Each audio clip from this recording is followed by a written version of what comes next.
ang pagtulong sa kanila ng pagkakakitaan. Pero after 4 years, bali nagtatag na, bali inopen na yung tertiary level na kung saan ang Holy Rosary College Foundation ay siyang naghuhubog ng mga tagapagturo sa distrito ng Caloocan. Ayun. So, napakagandang pangyayari ito, no? Kasi ito rin ang aming paninindigan, maski na ho sa ang rehabilitation din ng mga prison or doon sa mga drug rehabilitation centers. Nananalig tayo na malakas ang therapeutic and healing capacity ng iba't ibang disiplina ng sining na lalo na pag ganitong binubuo ay nagkakaroon ng capacity building. So, kausapin po rin natin si Mr. Lito Gapkayan na siya po ang choreographer at dance instructor. Lito, paano naman na ikaw ay tubong tala rin doon ka? Apo, katunayan po ang mga parents ko ay leper din. Tapos, nag-aral, sa Tala din po ako nagtapos ng elementary. Nagtapos din po ako ng high school at college sa Holy Rosary College Foundation. Po, guro din ako ng Holy Rosary College Foundation. Guro po ako sa kolehiyo ng performing arts at saka sa high school naman po, tuturo ako ng MAPE at saka social studies. Okay.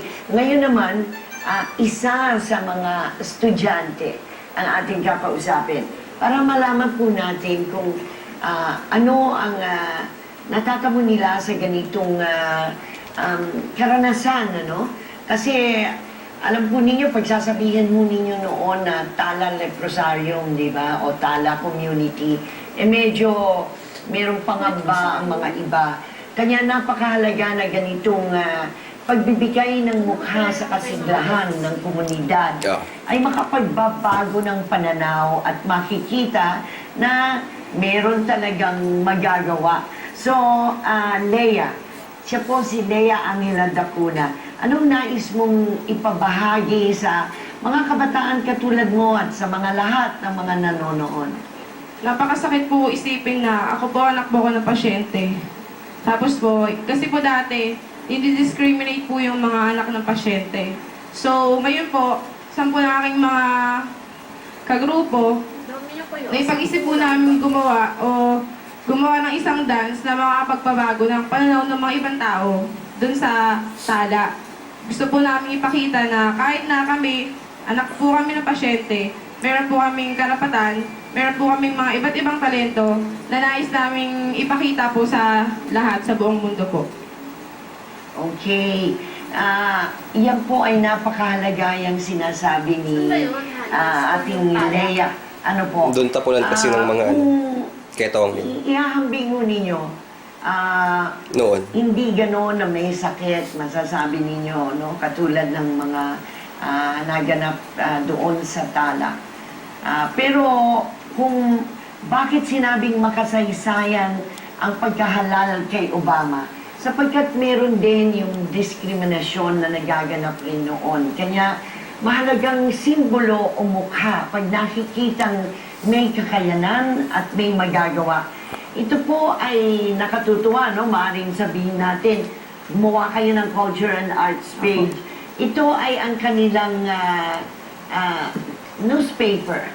At ang kasama rin po natin ay si Miss Ina Fajardo na coordinator.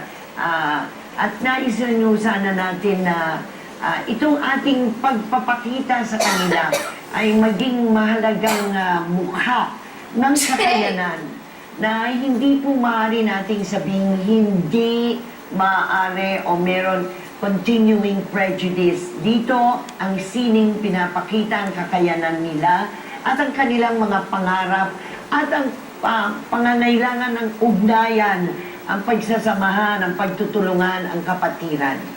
Okay, Ina. Magandang hapon po, Ma'am Cecil. Natutuwa po ako na sa wakas, sa unang pagkakataon ay nakalabas kami sa Sining Gising, ang Sining Rosarian po. Ako po ay isang volunteer worker sa community. Hindi po talaga ako part ng Holy Rosary College. Pero dahil nga po ako ay naging kabilang sa Tala community dahil ang napangasawa ko ay taga-Tala, kaya nararamdaman ko din po ang stigma at ang discrimination na dinadanas po ng lahat ng mga taga roon.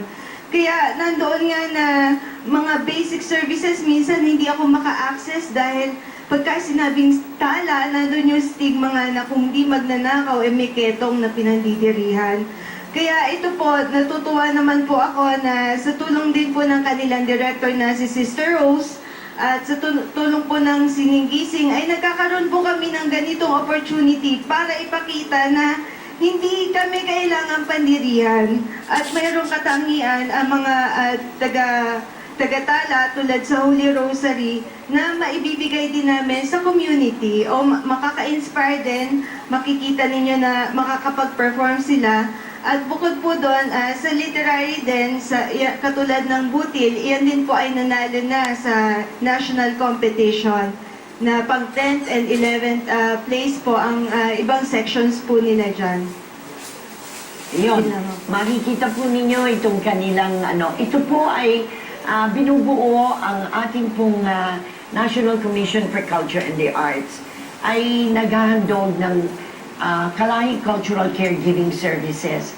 Alinsunod na rin sa programa ng ating pamahalaan na tulungan lagutin ang kahirapan, tulungan